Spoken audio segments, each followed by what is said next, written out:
benvenuti a tutti alla sesta puntata di RAN TV, la televisione che corre con voi. Un saluto da Giovanni Schiavo e da Michela Zanardo. Una puntata ricca di avvenimenti, tra cui il Trail del Gevero e l'intervista a Stefano Baldini. E adesso partiamo con quella che è stata la corsa del Trail del Gevero.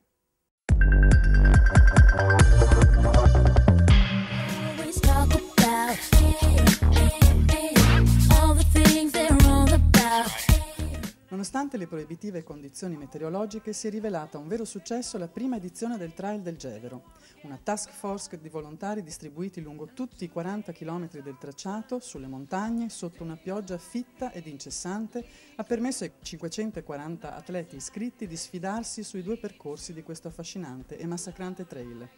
Siamo pronti, voi siete pronti, lo so che siete pronti! Occhio che sui sentieri ci sono gli animali!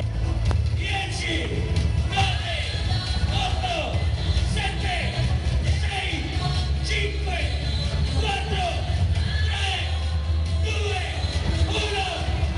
1... Tornando alla corsa, il risultato che non ti aspetti nella 40 km maschile.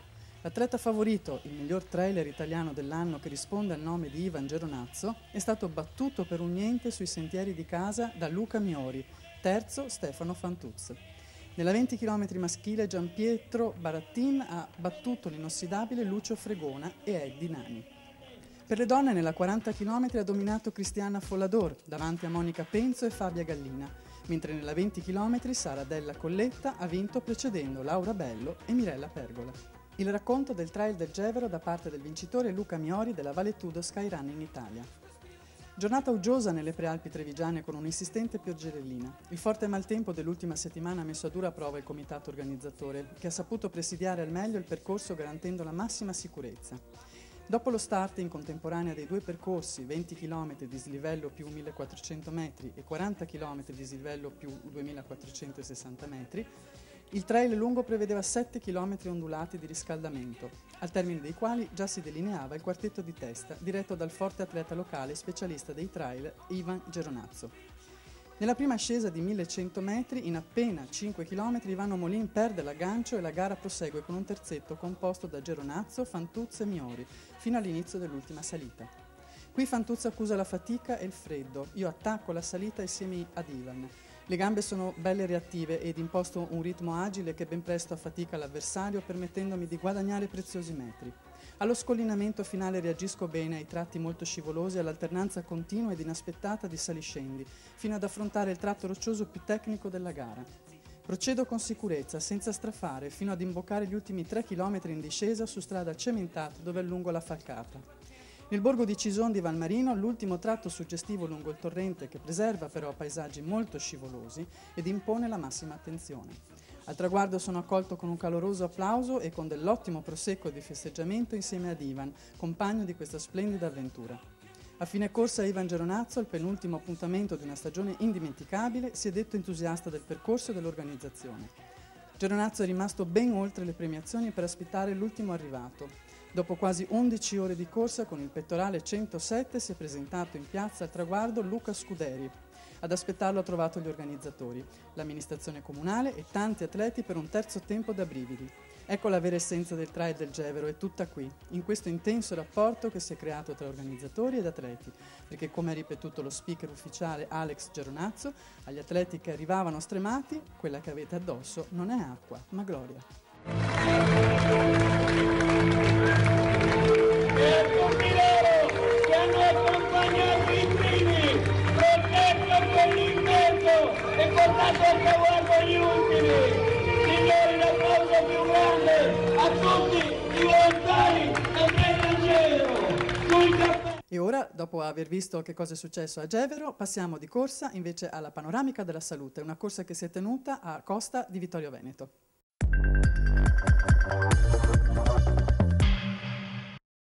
A Costa di Vittorio Veneto ha luogo la Panoramica della Salute, manifestazione podistica che fa parte del circuito Trevisando. Gli organizzatori hanno allestito 3 percorsi, 6, 12 e 20 km, e quest'ultima distanza presenta un dislivello positivo di 1100 metri, segnalata pertanto come tracciato impegnativo. Il piccolo paese accoglie con facilità i quasi 700 iscritti, che come pacco gara si portano a casa un bel vaso di ciclamini. Alla gara dei 20 km partecipano circa un centinaio di atleti. Partenza tranquilla anche perché dopo un breve tratto su asfalto, una curva a sinistra seguita da una a destra, ecco che compare la scalinata a ciottoli, che porta in breve al santuario della Madonna della Salute. Pur avendo piovuto nella notte, il sole comincia a scaldare. Gli atleti iniziano a salire, c'è chi corre e chi cammina. La pendenza è la padrona. Finita la salita, gli atleti percorrono un lungo tratto in cresta che regala panorami spettacolari su Vittorio Veneto. Di lì a poco il percorso si dirama con discesa per i 6 km, mentre gli altri devono ancora percorrere un bel tratto in salita. Le foglie, il fango, l'acqua che corre incontro agli atleti rende ancora più difficoltosi gli appoggi. Nel bosco si attraversano piccoli fiumi, rigagnoli improvvisi. Ci si trova di fronte salite aspre sia in asfalto che in cemento. Una discesa prima in erba e poi su asfalto riporta gli atleti verso l'arrivo, situato nella parte posteriore della chiesa di Costa. Complimenti agli organizzatori che hanno allestito numerosi ristori lungo il percorso, che erano pronti a segnalare le diverse deviazioni e o le zone dove prestare maggiore attenzione e che hanno predisposto un buonissimo ristoro finale. Siamo stati assistiti dal bel tempo oggi, anche se ha fatto il diluvio di notte. Quanti atleti avete chiamato oggi su questa manifestazione e quanti circuiti avete proposto? C'erano 3 circuiti sui 6, 12 e 20 km.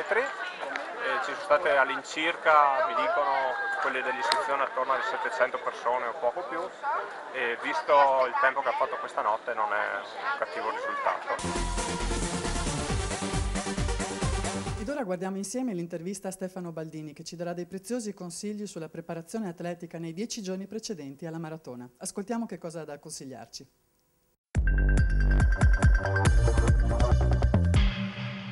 L'avvicinamento a una maratona, soprattutto nell'ultimo periodo, deve essere un po' mirato, sia se tu sei un top runner sia che tu sia un amatore. E soprattutto gli ultimi 10 giorni sono fondamentali per riuscire a far rendere al meglio tutto l'allenamento e le gare che abbiamo fatto per poter arrivare al massimo ai 42 km 195 metri.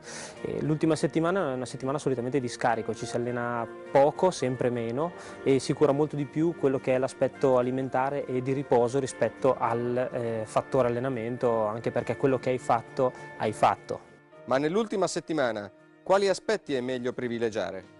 L'ultima settimana prima di una maratona è sicuramente diversa da un top runner a un atleta amatore. Un top runner ha un sacco di attività obbligatorie da fare, come presentazioni, conferenze stampa, attività degli sponsor e così via.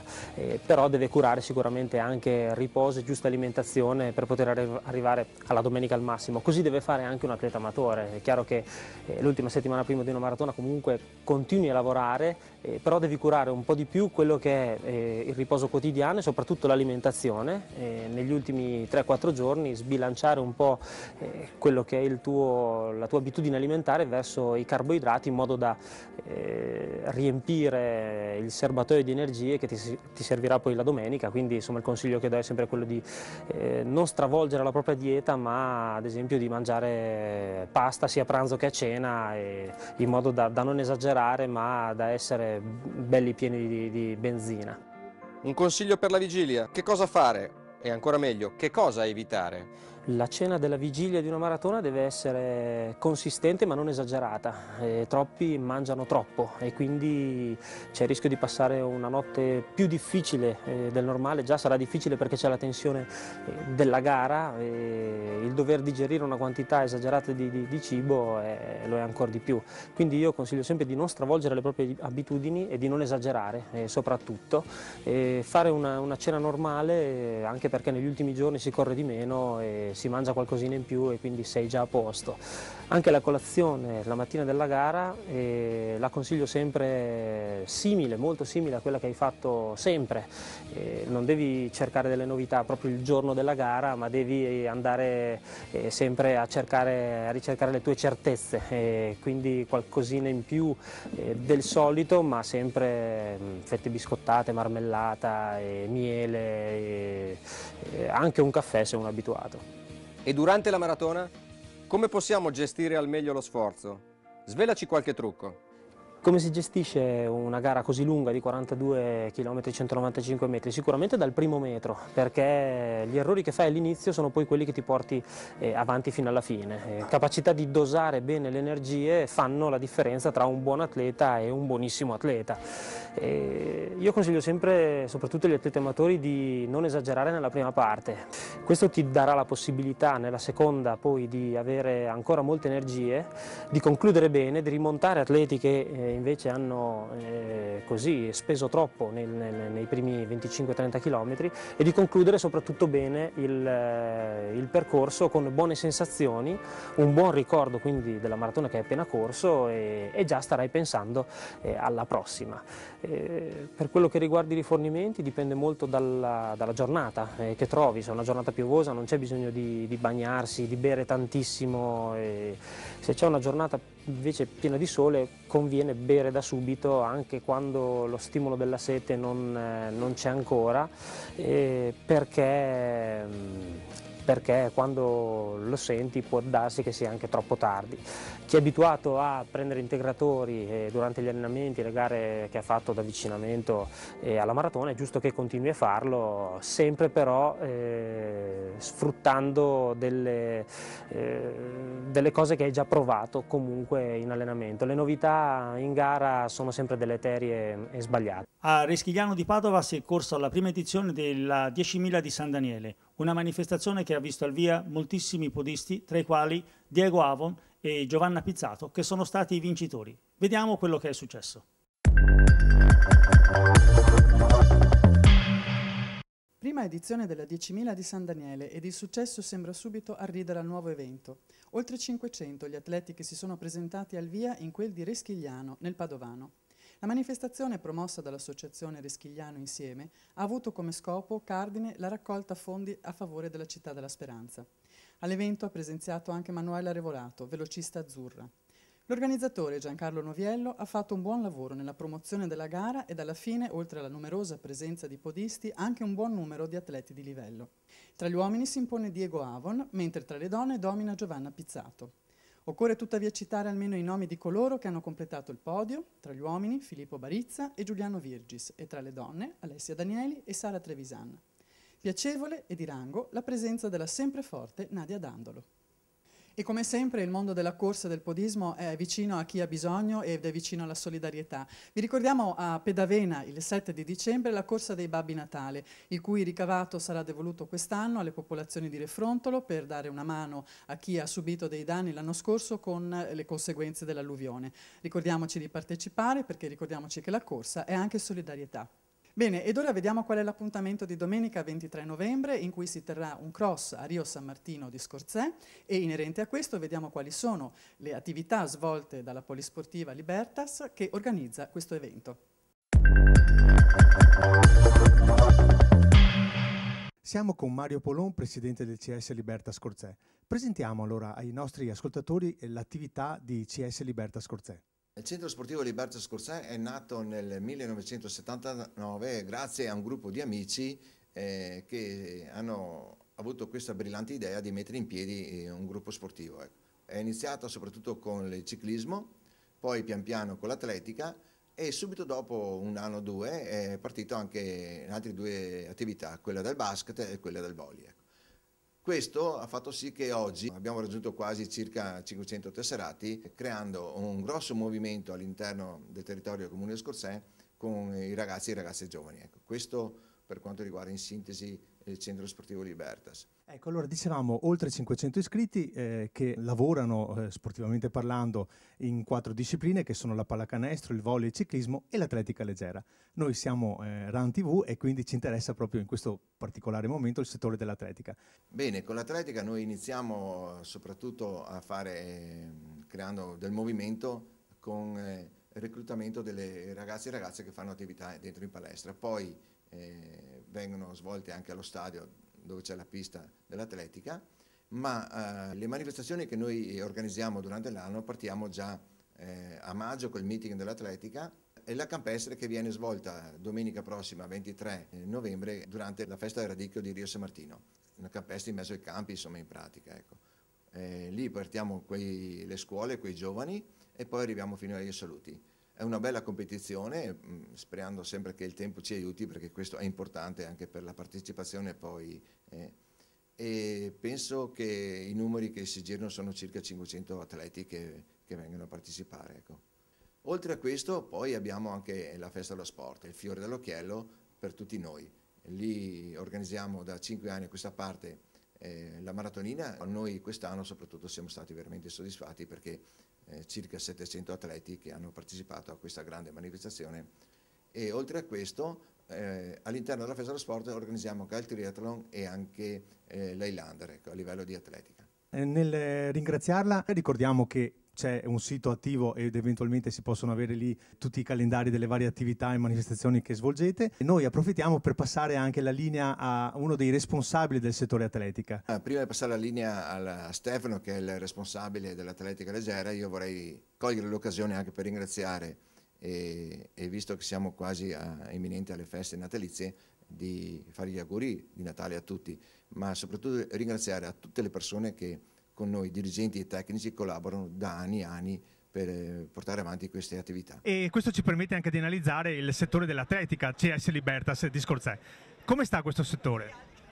Il settore va bene, abbiamo un nutrito gruppo di bambini, circa una settantina, 60-70 bambini, più un gruppo di una 30-40 master che grazie anche a loro possiamo divulgare, nel senso anche promozionale, facendo delle manifestazioni come la maratonina a livello nazionale. Quanto è difficile far capire ai giovani che l'atletica è importante quanto ad esempio sport come il calcio, la pallacanestro o così via? È un po' il nostro cavallo di battaglia, nel senso che noi cerchiamo di promuovere l'atletica attraverso vari strumenti, quali anche la divulgazione nelle scuole, l'organizzazione di manifestazioni sportive, per trasmettere il messaggio dell'importanza del gesto atletico, il salto, la corsa, il lancio, che sono gesti atletici fondamentali che poi permettono di aiutare alla crescita e quindi anche lo corretto sviluppo del bambino e del ragazzo, per poi eventualmente anche decidere di intraprendere anche altre strade. Bene, ed ora guardiamo insieme l'intervista tecnica che ha realizzato Giovanni Schiavo per noi presso il negozio S3 di Mestre a Renato Costantini. Ciao, oggi presentiamo una novità Timex direttamente dall'America.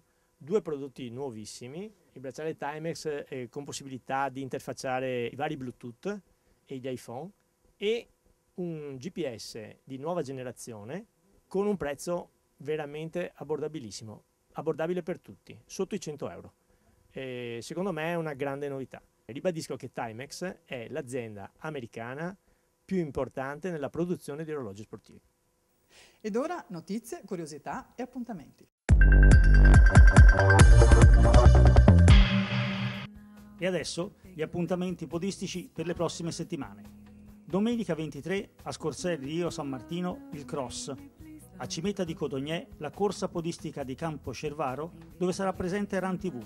A San Vendemiano la Corri in Rosa, una corsa solo al femminile. A Quinto Vicentino la marcia del Palladio, una marcia FIAS. A Padova, in Prato della Valle, la Correre Insieme, corsa e marcia per le donne vittime della violenza. Domenica 30 un altro cross a Murano. Ad Arre di Padova si corre la marcia dei Barchesse. A Barbisano di Pieve di Soligo la marcia di Santa Caterina. A Longa di Schiavon la marcia Longa da vedere. A Palazzolo di Sona 4 passi fra le colline. E a Villa Fontana la camminata per le 7 rive.